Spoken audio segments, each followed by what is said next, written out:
Bonjour et bienvenue pour cette Raboura, donc sur Biur Hametz.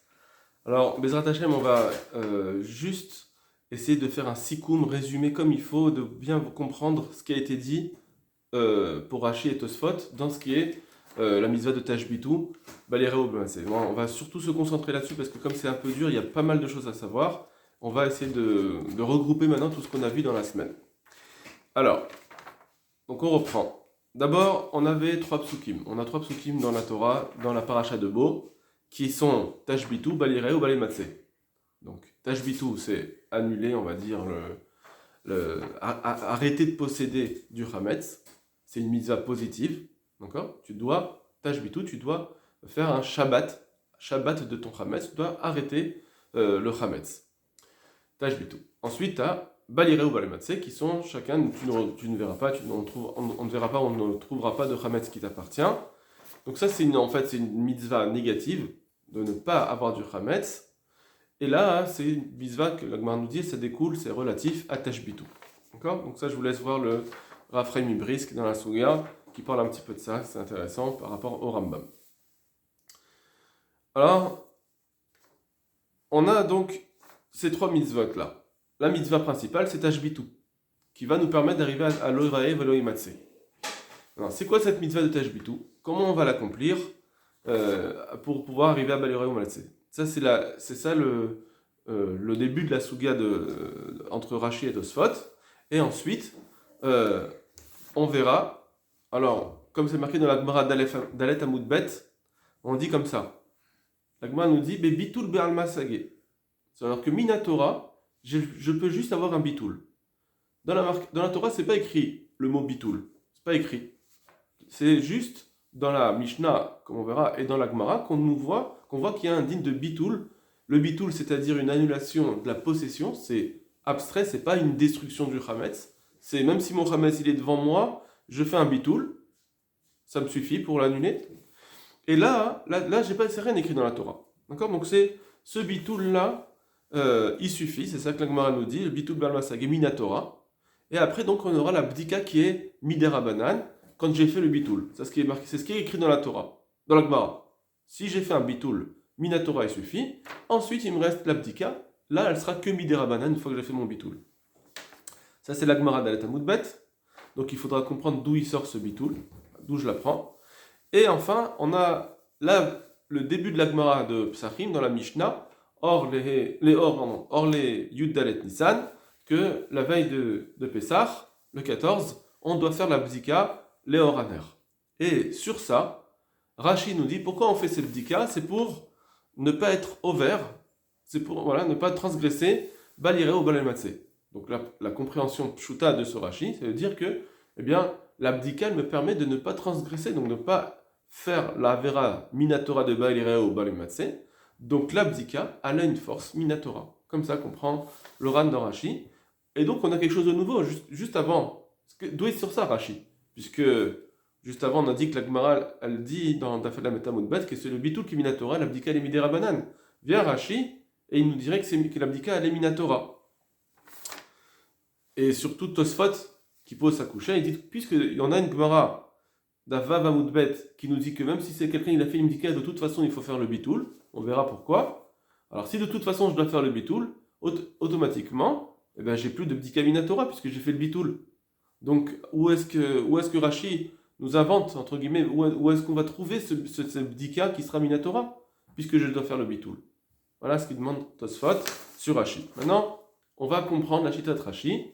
Alors, essentiellement, c'est grâce au Ran, mais il faut savoir qu'il y a aussi un Ramban qu'on n'a pas ramené dans les Marais Mekomot parce que c'est assez long, mais le Ramban d'Abdalet Amoudbet il dit à peu près la même chose que le Ran, il y a des petites notions différentes, mais grosso modo c'est un petit peu la même chose concernant Rashi, ils vont expliquer Rashi. Alors, maintenant on va reprendre. On a posé les questions, et maintenant on va reprendre. Le Ran nous dit, d'après Rashi, Minatora, je peux faire une chose ou une autre, soit l'abdika, c'est-à-dire donc l'abdika et bio bien sûr, hein, donc l'annulation physique, soit l'annulation du bitoul, l'annulation abstraite du bitoul, l'annulation de la possession. Soit l'un, soit l'autre sont minatora, ou le bitoul, ou l'abdika sont minatora. Chacun va marcher. D'accord? Et donc une fois que j'ai fait l'un, l'autre, si je dois le faire en plus, comme la Gemara nous dit qu'il y a les Chachamim nous ont rajouté, si quelqu'un a fait le bitoul, de toute façon il doit faire une bdika, et si quelqu'un a fait la bdika, de toute façon il doit faire le bitoul. De toute façon, là, on doit faire les deux. D'accord? Maintenant, alors d'après le Rad, ça sortira que si j'ai fait l'un, automatiquement l'autre quand je vais le faire, ça sera miderabanan, ce ne sera pas minatora. C'est-à-dire que là, donc, il nous dit que le bitoul, maintenant d'où est-ce qu'on apprend le bitoul? On a demandé tout à l'heure d'où est-ce qu'on apprend le bitoul, puisque c'est pas écrit dans la Torah, d'où est-ce qu'on sait que le bitoul il est minatora? Alors Rashi nous explique que c'est la mitzvah de Tashbitou. Tosfot vont être contre ça. Ils vont dire que Tashbitou c'est pas là, c'est pas ça. Tashbitou c'est une annulation physique, c'est avec la havara, le biour. Donc ça, ce sera Tosfot. Maintenant dans Rashi il dit non, la mitzvah de Tashbitou c'est la mitzvah du bitoul déjà.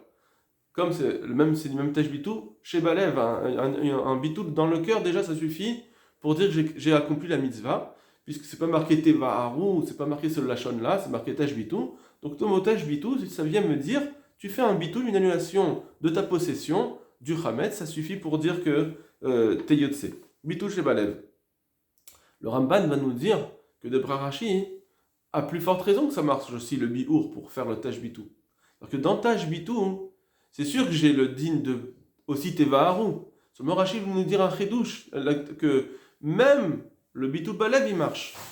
Donc ça veut dire que d'après le Ramban, comme il explique Rashi, il nous dit que Tash Bitoul, j'ai la mitzvah de Bitoul, je peux faire cette mitzvah de Tash Bitoul ou avec le Bitoul ou avec le Biour. En fait, les deux sont inclus. Et ça aussi, le Ran nous dit, pareil, nous dit que dans Tash Bitoul, je peux faire soit l'un soit l'autre. Quand Rashi a dit Bitoul chez Balev, quand il a, dans la Gemara de Tash Bitoul, quand il a dit que ça suffit, Bitoul chez Balev, il n'a pas venu exclure le Biour, la destruction physique. Il nous a dit juste que déjà, le bitoul, Balev, ça suffit pour avoir accompli la mitzvah. Donc, quelqu'un qui a annulé son chametz 10 jours avant Pessah, et après il n'a plus de chametz, ça y est, il a fait la mitzvah de Tash Bitou, il l'a accompli, il n'a plus ensuite à faire autre chose pour faire cette mitzvah. Il ne transgressera pas Baliraï ou Balematsé. Après, est-ce que ça s'appelle qu'il a fait un koum assez, il a fait cette action de Tash Bitou, il a fait une action active ou une action passive, le diyun, tout ce que la hakira de ce qu'on dit, le Mitra Trinour et le Raphaïm Brisk, etc. Alors ça c'est autre chose, d'accord? On ne va pas rentrer là-dedans, mais en tout cas, d'après Rashi, quelqu'un a fait un bitoul, même 10 jours avant, il a accompli la misotage bitoul. Si en plus il détruit, s'il fait une dika, et ensuite il fait un biou chametz, il détruit son chametz, aussi, il a fait la mitzvah de Tash Bitou, ça marche. Alors, maintenant on va reprendre les deux façons de faire de Tash Bitou, ou Bdika ou Bio, on va les reprendre l'une après l'autre pour plus développer comment ça marche. D'abord la Bdika. Donc on a dit qu'avec une Bdika Trametz, et évidemment qui veut être ensuite suivi d'un Bio Trametz, d'une annulation de ce que je vais trouver, d'accord? L'objectif de la Bdika c'est quand même de trouver et d'être mévaer, donc ça rentre dans ça, d'accord? En tout cas la Bdika, et même si j'ai rien trouvé, j'aurais accompli une Mitzvah Minatora. Quelqu'un qui fait une Bdika, d'après le Ran, j'aurais accompli la Mitzvah Minatora de Tash Bitou. Même si je ne vais pas trouver quelque chose et le brûler, ça suffit. Ça veut dire que, comment ça marche? Parce que quand il dit ça marche grâce au din de Chazaka, quelqu'un qui a cherché et qui n'a pas trouvé, Chazaka, il n'y a pas de Chametz chez lui. Qu'est-ce que ça veut dire Chazaka? Ça veut dire que c'est une logique qui fait, par exemple, avec force de loi, on va dire, que on va expliquer par exemple, vous savez qu'il y a le dinim de Chazaka, c'est par exemple un taureau, quand il encorne, normalement il n'est pas censé encorner au départ, c'est pas forcément un taureau qui est agressif. Mais quand il a encorné 3 fois, alors on dit celui-là il est agressif, donc tu as une obligation de plus le surveiller, etc. Donc dans le Babakama. Maintenant, cette Chazaka-là, donc ça veut dire qu'est-ce que j'ai créé en voyant plusieurs fois la chose se répéter, au bout de 3 fois, j'ai vu que la chose se répétait, il y a une chazaka qui s'est faite, ça veut dire qu'il y a force de loi, ce qui se fait, ce que je vois être fait, et qui paraît logique, etc. Ça y est, maintenant, je veux dire que je veux pas répondre à ma question pourquoi il est encore né à cause d'autre chose qu'il est agressif. Je ne veux pas dire, cette fois, il y a eu un moustique qui l'a piqué, une fois, il a perdu aux cartes. Non, on dit que il y a une seule et même réponse qui s'appelle, c'est un taureau en corner. Ça s'appelle la chazaka. J'ai construit une identité. Alors, on retrouve dans plusieurs endroits dans la Torah. Mais ça ne veut pas dire qu'ici, la Chazaka, elle vient répondre à un vadaï. Elle dit, c'est sûr que c'est ça le din. La Chazaka, c'est juste un comportement. D'accord? Comme par exemple, dans la Chazaka, je vais avoir des doutes, par exemple, mais maintenant il faut que j'agisse. Comment j'agis? Est-ce que je dis, tant que tu n'es pas sûr à 1000%, la Torah ne veut pas que tu agisses? Ou bien non? Ou bien elle peut dire, non, tu peux agir. Regardez par exemple dans Bitul Berov, quand j'ai 3 morceaux devant moi, je sais qu'il y en a un qui n'est pas cachère, puisque un, il est en minorité, celui qui n'est pas caché en minorité, je peux tout manger, Minatora. Pourtant, je suis sûr qu'il n'y en a pas un. Qu'est-ce que j'ai fait? J'ai annulé le Issour. Ça veut dire que c'est une autre façon que la Chazaka. Hein. Ça n'a rien à voir avec la Chazaka, mais en tout cas, la Torah, elle me dit, tu peux avoir un comportement par rapport à certaines logiques. Ton comportement, je l'accepte. Donc là aussi, dans la Chazaka, mon comportement, je l'accepte que tu dois avoir maintenant un nouveau comportement. Ça ne veut pas dire qu'il est forcément agressif, le taureau. Peut-être que oui, effectivement, ça fait 3 fois qu'il se fait piquer par un moustique. Qui dit. C'est vrai. Mais seulement, on va pas chercher forcément tout le temps dans les détails. Et là, c'est pareil. Dans ma Bdikat Hametz, qu'est-ce que j'ai fait? J'ai créé une Chazaka. J'ai fait la Chazaka que, j'ai pas de Hametz chez moi. J'ai regardé dans tous les endroits où il pourrait y avoir du Hametz. J'ai bien cherché les Oraner, etc. Avec la lumière. Donc, j'ai créé une Chazaka et je sais qu'il n'y a plus de Hametz. Ah, mais peut-être qu'il y en a. Oui, c'est vrai, ça peut arriver. Je n'ai pas dit que c'est Vadaï, on n'arrive pas à un Vadaï, mais ça s'appelle une Chazaka. La Torah, et ça, la Chazaka, c'est Minatora. Ça veut dire que c'est une Svara, c'est une clé qui est Minatora. Donc automatiquement, quand j'ai fait cette Dikat Hametz, le Ran nous dit, aux yeux de la Torah, tu n'as plus de Hametz chez toi. Tu peux te comporter comme quelqu'un qui n'a plus de Hametz chez lui. D'accord? De la même façon que quand je vais manger mes 3 morceaux de viande, je me comporte comme s'il n'y avait plus d'issour. Dans une chazaka, je me comporte comme si ce taureau il est en corner, etc. Imaginons quelqu'un il arrive dans une maison qui est abandonnée et pendant 3 mois on le voit travailler dedans, on dit c'est sûr c'est sa maison à lui. Dans un doute, si quelqu'un viendrait dire non mais c'est ma maison, s'il n'a pas plus de preuves que l'autre, alors il va dire non c'est sa maison parce que ça fait 3 mois qu'il travaille dedans. Donc c'est sa maison. Vous voyez, même bien qu'on n'ait pas Vadaï, seulement on amène un comportement que la Torah elle te permet d'avoir. Donc dans ce Hametz, ma Chazaka elle a fait que t'as pas de Hametz. T'as pas de Hametz chez toi. Jusqu'à ce que, même si plus tard j'ai trouvé du Hametz, je ne peux pas dire ah mais alors t'as fait une Avera avant. Avant de le trouver, tu vois bien que tu avais du Hametz chez toi. Non. J'ai eu le comportement qu'il fallait, que j'ai. Donc je suis même pas over Beshogeg. C'est même pas une Avera Beshogeg, ça s'appelle même pas une Avera ah mais je savais pas. Non, tu as fait ce qu'il fallait faire pour voir que tu n'as plus de Hametz. La Torah ne te demande pas de faire une recherche avec la NASA. Elle te demande, toi tu as fait ta recherche, c'est bon, ça s'appelle que tu n'as plus de Hametz. Ça c'est la Chazaka d'après le Ran, c'est ça, et comme ça on est Mekayem, la mitzvah de Tashbitu. Voilà, donc ça c'est l'abdika.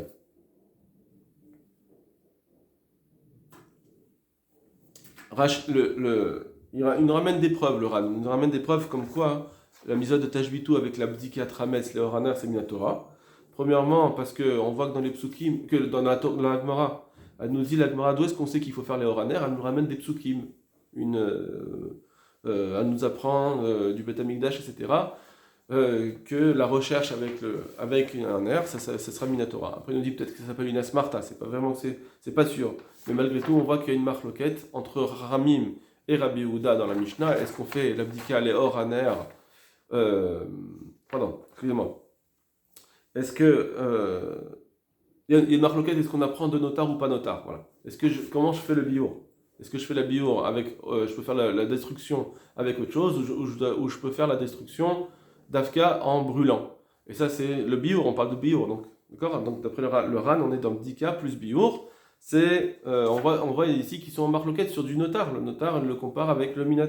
C'est du minatora, tout ça. Ou bien Rabbi Akiva, etc., qui nous dit que le biour, forcément, ce sera minatora. D'accord? Rabbi Akiva nous dit que on apprend que le biour est minatora. Donc, bon, on va regarder dans le Ran, si vous voulez, c'est pas tellement notre propos ici. Donc, il nous prouve que le bdikat Hametz et le biour seront minatora, même si j'ai pas fait de bdika. Et donc on va pas transgresser, on peut pas avoir une avera les mafria puisque c'est une chazaka, donc je peux pas a posteriori si quelqu'un il trouve du Hametz après sa bdika, il le trouve pendant Pessah, on peut pas dire tu as transgressé depuis le début de Pessah. Pourquoi? Parce que j'ai fait ma bdika. Et ça il le prouve d'une Gemara, parce que la Gemara dans Daf Vav Amud Bet qu'on a vu, elle dit comme ça, pourquoi quelqu'un qui a fait la bdika, il faut faire un bitoul aussi. Il faut faire aussi un bitoul. La Gemara demande pourquoi. Pourquoi il faut faire un bitoul? Arrête, si tu me dis que c'est pour des miettes, parce que quelqu'un qui a recherché, normalement, il a trouvé son chametz. Quelqu'un qui fait une bonne recherche, il a trouvé son chametz. De quoi tu as peur? De miettes? Mais les miettes, elles sont complètement annulées déjà de toute façon. Quelqu'un qui est-ce qui veut des miettes? Pour lui, même si quelqu'un il vient chez toi, il prend tes miettes, il a rien volé. Parce qu'on sait très bien que quelqu'un qui a des miettes chez lui, il les a abandonnées, entre guillemets. C'est efker. Donc pourquoi tu as besoin de faire un bitoul? Pourquoi tu as besoin d'un lui en plus de ta bdika? Ça y est, j'ai fait ma bdika. J'ai pas être recherche quelque chose que ce soit. La Gemara elle dit Shema imsa gluska yafa. De peur qu'il trouve un beau morceau, vedate ale. Et il a son date dessus. Ça veut dire qu'il n'y aura pas de bitoul dessus. Alors, il faut comprendre cette Gemara. En tout cas, on comprendra, on ira un peu plus loin tout à l'heure. Mais en tout cas, la Gemara elle nous dit Shema imsa gluska yafa. Dato il avait, de peur qu'il va trouver une glouska yafa, de peur qu'il va trouver, mais il dit le ran, c'est pas, ici on voit que c'est pas une avera, les mafria, puisque Rachid nous dit, comment il dit là, Rachid, il dit, et alors, chez même cette glouska yafa, Dato aléa, et il va avoir envie de ce beau morceau de Hametz, et il va pas tout de suite vouloir l'annuler jusqu'à ce qu'il se fasse moussard et il dise non, finalement je veux l'annuler parce que c'est Pessar. Il va passer un moment où il va d'arto aller, il va pas vouloir la brûler.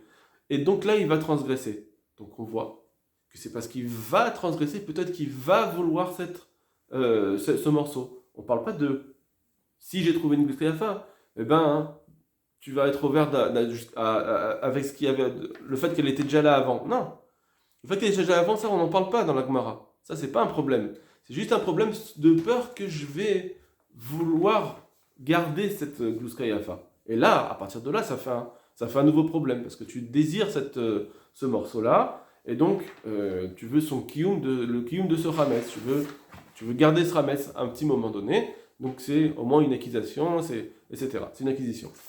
Donc on voit qu'il nous amène ici de cette Gemara, qui n'est pas une transgression les mafréa. Et juste, on a une petite rayade pour Rashi, qu'ici, on voit ici que... Parce que soit ils disent, mais c'est pas le problème de peur qu'il a envie de la glouska yafa. C'est pas le problème. D'accord? Ils le prouvent en posant une coucha, ils disent, mais parce que de toute façon, qu'est-ce que tu veux dire? Il va trouver cette glouska yafa, hein, et il va pas vouloir faire le bitoul. Alors que elle dit juste après, ben alors qu'il soit mévatel. La Gemara elle dit ça juste après. D'après Rachid, ça va pas, mais je viens de te dire qu'il a peur de ne pas vouloir faire le bitoul. Que tu me demandes eh ben, qu'il fasse le bitoul. Ça, c'est la coucha de Tosfot, et donc il explique autrement. Tosfot explique autrement ce problème de glouska yafa. Mais d'après Rachid, en réalité, il y a quand même une raya, parce qu'on dit Shema imsa glouska yafa, de peur qu'il va trouver un beau morceau. Oui. D'après Tosfot, j'avais qu'à dire de peur qu'il trouve un morceau important de Hametz, et ça suffit pour dire qu'il n'y a pas de bitoul. Tosfot ils disent, le problème de cette Gemara, quand il a trouvé une glouska yafa, c'est que c'est pas comme des miettes, il n'y a pas de bitoul dans un glouska yafa parce que c'est un morceau important. Mais d'après Tosfot, même si je veux trouver un gros morceau de Hametz, même si c'est pas c'est pas une glouska yafa, le fait juste que ce soit un morceau, une ratichat Hametz, importante, qui ne s'appelle pas une miette, un kazaïd de Hametz, ça suffit pour qu'il soit pas batel, et du coup, voilà, ça suffisait pour la Gemara de dire ça. Pourquoi la partie dans glouska yafa? Pourquoi la partie expliquer que chez même c'est glouska yafa? C'est machement qu'on parle ici d'un beau morceau qu'on n'a pas envie d'être mévatel. D'accord? Donc c'était, entre parenthèses, une petite raya pour Rashi, intéressante. C'est pas sûr que c'est une raya non plus, parce que, voilà, peut-être que Tosfot, ils vont dire que même un morceau de kazaïd, des fois ça peut être batel. Il faut que ça soit quelque chose d'assez rachou. Bon, on verra. on va pas rentrer là-dedans. Voilà, c'était une petite raya pour Rashi. Et autre raya pour Duran, en fait, qui est intéressante, c'est que d'où est-ce qu'on peut voir que le bitoul, il est minatora, pas le bitoul, la bdikat hametz et le biou hametz sont minatora, que j'aurais pas besoin de bitoul.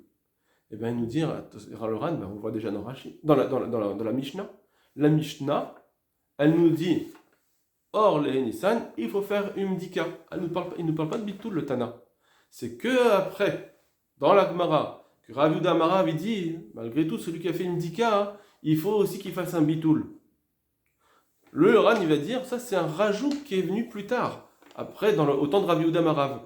Mais le Tana, lui, il n'est pas Rochesh Gouskayafa. Lui, il n'a pas un problème avec Gouskayafa. Peut-être que dans les mots de Rashi, on va dire, on va pas craindre, à partir du moment où quelqu'un il a fait sa bdika, on voit qu'il a travaillé pour ne plus avoir de Hametz chez lui, bah même s'il trouve un beau morceau, j'ai pas besoin de craindre qu'il va peut-être vouloir ce morceau et le garder pour lui un instant. On n'a pas besoin d'aller à d'écart, d'avoir ces craintes-là. On n'a pas besoin les Chachamim, ils vont pas faire des craintes forcément dans tout. Alors, donc voilà, donc lui il explique que le Tana, il se suffit avec la bdikat hametz. Donc on voit bien que d'après le Tana, bdikat hametz sans bitoul ça marche. Donc j'ai accompli la mitzvah de Taj Bitou, minatora avec la bdika. Sinon, si j'avais besoin forcément du bitou, il aurait dû le dire le Tana. D'accord? Pourquoi on a besoin d'arriver à Rav Yehuda Amar? Alors, on pourrait dire non. On pourrait dire, pour contrer cette preuve, on pourrait dire que Rav Yehuda Amar, il est venu expliquer le Tana. Sache que ce que la Tana il a dit, il faut faire une bdika, sache qu'il veut aussi le bitoul. On est d'accord? C'est ça que les marassés, tout le temps, on fait le bitoul. On veut les khatrer la bitoul. Seulement, le Tana, il a dit comment on doit faire en plus la bdikat hametz, ce qui est nécessaire, que bien qu'on fait une bdika, bien qu'on fait un bitoul, il faut faire toujours une bdikat hametz. Comment on doit faire? Or, le Henissan avec la bougie. D'accord? Donc, ce sera une contre-preuve du Ran. Voilà pour la bdika. Maintenant, on arrive à bitoul. Le din de bitoul. Comment le bitoul, il marche minatora? Alors, au début, excusez-moi. Déjà, on voit ça dans la Gemara, dans la Mishnah. Il y a une Mishnah dans Daf Mem Tet qui dit que celui qui est en train de faire la shrita de son Pessar, de son Korban, ou bien il est en train d'étudier avec son Rav, et il se rend compte qu'il a oublié d'annuler de brûler son Chametz, il sait qu'il a un morceau de Chametz à la maison, alors, qu'est-ce qu'elle dit la Gemara? S'il peut retourner chez lui, tant mieux, mais s'il ne peut pas, Mevatlo Vedayo, qu'il l'annule. Ça suffit de faire une annulation. Donc on voit d'ici que l'annulation, toute seule, elle marche. Minatora, ça marche, cette annulation. Et même, c'est marqué Mevatlo Belibo. Ça suffit de faire un bitoul dans son cœur. C'est même sans parler, il est en train devant son rab, etc. Même sans parler, la Mishnah dit Mevatlo Belibo, ça marche. Et d'ailleurs, sur ça, le Ramban, il dit qu'il y a une preuve de là, que même si c'est du Chametz Sedoua, le bitoul, il marche même si c'est du Chametz que je sais qu'il est présent, je le connais. Pas forcément, le bitoul, il marche pas juste sur du Chametz que je ne sais pas si j'ai du Chametz chez moi, alors je fais un bitoul, et comme ça l'annulera. Non, il a une force bitoul, même du Chametz Yadoua. Donc il a une vraie force bitoul. Même dans du Chametz qui est devant moi, que je sais qu'il est devant moi, un morceau devant moi. Autre preuve, c'est qu'on voit de la Glouska Yafa, que quand la Gemara nous dit, de peur qu'il trouve une Glouska Yafa pendant Pessah, la Gemara dit, bah ça va, qu'il trouve une Glouska Yafa, la Gemara dit, bah t'as qu'à être Mevatel. Alors après, elle répond, non, mais peut-être qu'on est déjà arrivé au moment du Issour, et quand le moment du Issour est arrivé, c'est plus dans ma possession, donc je peux plus faire un bitoul quand c'est plus ma possession. D'accord? Ça y est, il est plus à moi ce Rametz, donc je peux pas annuler. C'est quelque chose qui n'est pas à moi. Mais avant la possession, avant le moment du Issour, la Gemara elle nous dit, bah, si tu trouves un beau morceau, t'as qu'à l'annuler. Donc on voit, en tout cas, que la Gemara elle nous dit que quand je trouve un beau morceau, l'annulation elle marcherait normalement. D'accord? Donc encore une preuve, d'après le Ramban, que le bitoul il marche, même sur un beau morceau. Donc, voilà les preuves, en tout cas déjà, que le bitoul, il marche de la Gemara et de la Mishnah, et même sur du Chametz Yadoua. Alors Rashi va nous dire que cette mitzvah, comme on l'a vu plus avant, la mitzvah de ce bitoul, on l'apprend de Taj Bitou. Le mot Taj Bitou, il veut dire déjà un bitoul balev. Il veut dire au moins ça déjà. D'accord? Et d'ailleurs, même Ankelos, il traduit le mot tashbitu, il le traduit par un bitoul. Alors, il y a un sifri qui est ramené par Aboten ou Sarfatim, qui dit que le bitoul, je l'apprends de loïrae lecha, mais loïrae lecha, ça veut dire qu'il ne faut pas qu'on voit quelque chose qui t'appartient, et donc il ne faut plus que ça t'appartienne. Il ne faut pas que le chametz t'appartienne, donc fais un bitoul balev. Alors, le Ran et le Ramban, ils ont l'air de dire que c'est aussi la mitzvah de tashbitu. Même si c'est dans le pasuk loïrae lecha qu'on fait la dracha, mais loïrae lecha, il vient pour aider le tashbitu. Donc la mitzvah de tashbitu, elle sera accomplie grâce à un bitoul. D'accord? On aurait pu dire que non, le mot tashbitu c'est autre chose, c'est encore comme le Tosfot, tashbitu c'est quelque chose de physique, une annulation physique. Et l'orecha c'est une annulation dans le cœur. Mais c'est pas vraiment ce qui est ramené dans la Rishonim. Les Rishonim ils veulent plus dire que ce sifri il vient expliquer le tashbitu, comment je le fais, grâce à ce qu'on a fait la dracha dans l'oïra elecha. En tout cas, donc voilà, la mitzvah d'après Rashi, elle est le bitoul, je la prends de tashbitu. Maintenant, comment il marche ce bitoul? Est-ce que c'est un vrai bitoul, c'est de dire l'annulation c'est un efker? Efker ça veut dire que j'ai renoncé à mes biens, c'est plus mon bien du tout. Ou bien on dit non, c'est pas efker, c'est autre chose. Voilà ce qu'on va essayer de comprendre maintenant.